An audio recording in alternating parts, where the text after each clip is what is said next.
Before the opening bell, U.S. indices, they closed up on Wednesday, lifted by shares in tech hardware and equipment, software and services, as well as the semiconductor and semiconductor equipment sectors. Meanwhile, moving on to take a look at what happened on the economic docket, we did have the MBA, that's the Mortgage Bankers Association's mortgage applications rising a total of 2.9% for the week ended September 4th. This compared to a drop of 2% the previous week.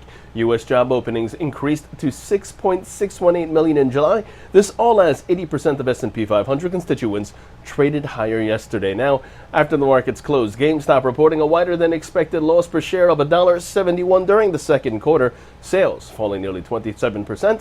And also missing expectations. Moving on, Tiffany & Company is in the headlines after LVMH stated that it was no longer in a position to complete the $16 billion purchase of the luxury jewelry retailer, which has filed a lawsuit in the United States against the French group in order to force it to complete this acquisition.